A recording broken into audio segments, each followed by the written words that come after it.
Sofi dalam pembelajaran bimbingan konseling. Oke, minggu lalu kita sudah membahas mengenai PHBS bagian yang pertama. Maksudnya adalah PHBS di mana perilaku kita dalam keseharian kita yang bersih itu di rumah. Nah, sekarang kita akan melanjutkan dengan PHBS bagian yang kedua, yaitu PHBS di sekolah. Kan tidak hanya di rumah saja kita menerapkan PHBS, tetapi juga kita terapkan kalau kita berada di sekolah. Nah, beberapa waktu yang akan datang kita akan memulai pembelajaran di sekolah.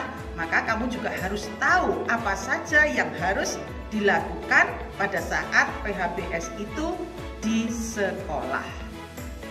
Tadi sudah kita bicarakan, kamu sudah melaksanakan PHBS-mu di rumah. Sudah dilaksanakan belum?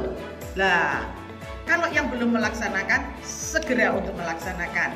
Yang sudah, ya itu berarti bagian dari kamu menjaga dirimu sendiri. Nah, sekarang bagaimana tentang standar PHBS di sekolah? Nah, ini ada tahapan-tahapannya. Ya, tujuannya adalah supaya kita semua sehat. Itu saja, satu itu saja. Kalau sehat, kamu bisa beraktivitas dengan baik, kamu bisa belajar juga dengan baik.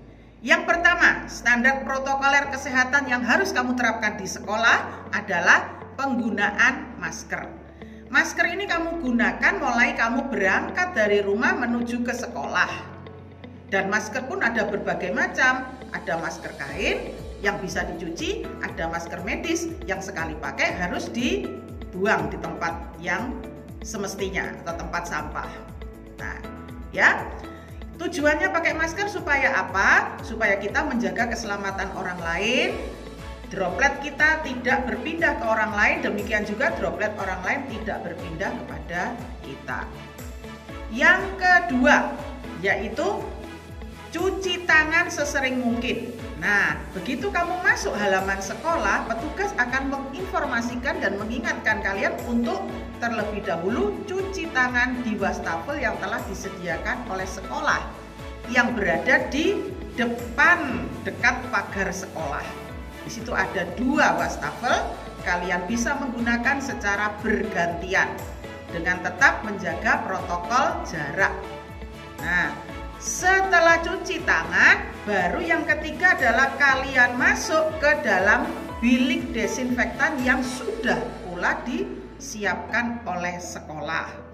Nah, di situ kalian masuk sendiri-sendiri, tidak perlu masuk bersama-sama dong. Sendiri-sendiri, terus keluar lagi, baru di situ ada petugas lagi yang akan mengukur suhu tubuh kalian. Kalau suhumu di atas 37,5, maka kamu disarankan untuk pulang. Kalau di bawah itu, maka kamu dipersilakan untuk masuk dan mengikuti pembelajaran di sekolah.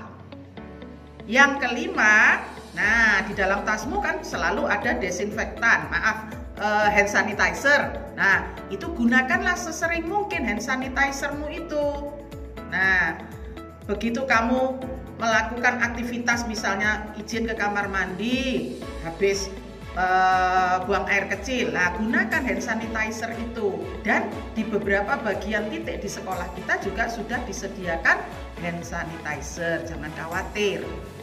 Yang kelima, nah itu menggunakan face shield seperti ini anak-anak. Nah, face shield ini dimasukkan, nah sehingga nampak begini. Nah, ini juga untuk menjaga supaya droplet dari orang lain saat bicara tidak kena langsung ke kita. Ini untuk menangkis, untuk menahannya. Sekarang yang ketujuh adalah jaga jarak. Lah, untuk apa sih jaga jarak? Nanti dikira sombong. Tidak anak-anak, menjaga jarak itu juga menjaga posisi aman kita. Ketika kita bicara dengan orang yang ada jaraknya, maka droplet orang itu tidak langsung kena ke kita, tetapi dia akan jatuh di tengah-tengah. Nah, itu tujuannya. Yang kedelapan, usahakan untuk tidak pinjam meminjam barang, karena di situ juga seringkali terjadinya penukaran virus anak-anak. Nah, kita kan tidak tahu virus yang ada di buku, ada di alat perlengkapan-perlengkapan sekolah. Nah, itu kita jaga itu bersama-sama. Yang kesembilan, makanlah makanan yang sehat.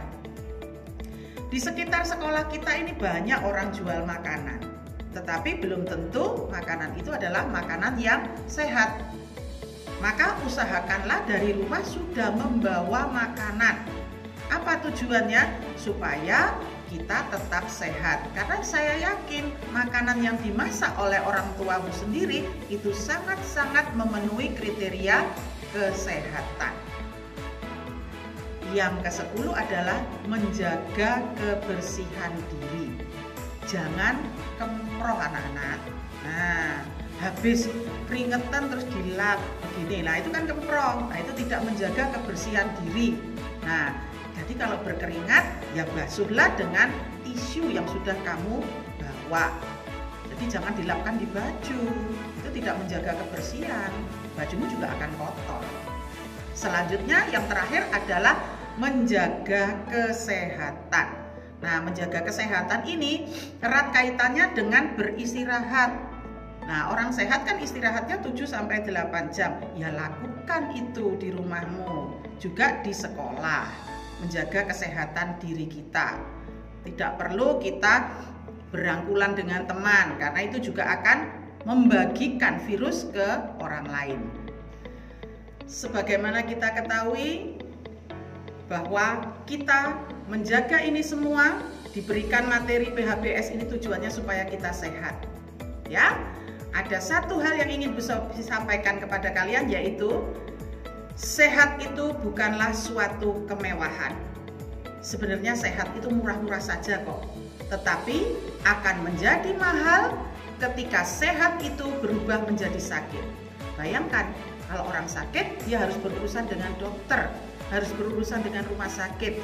Nah, dan itu untuk saat ini, dua hal itu adalah hal yang mahal harganya.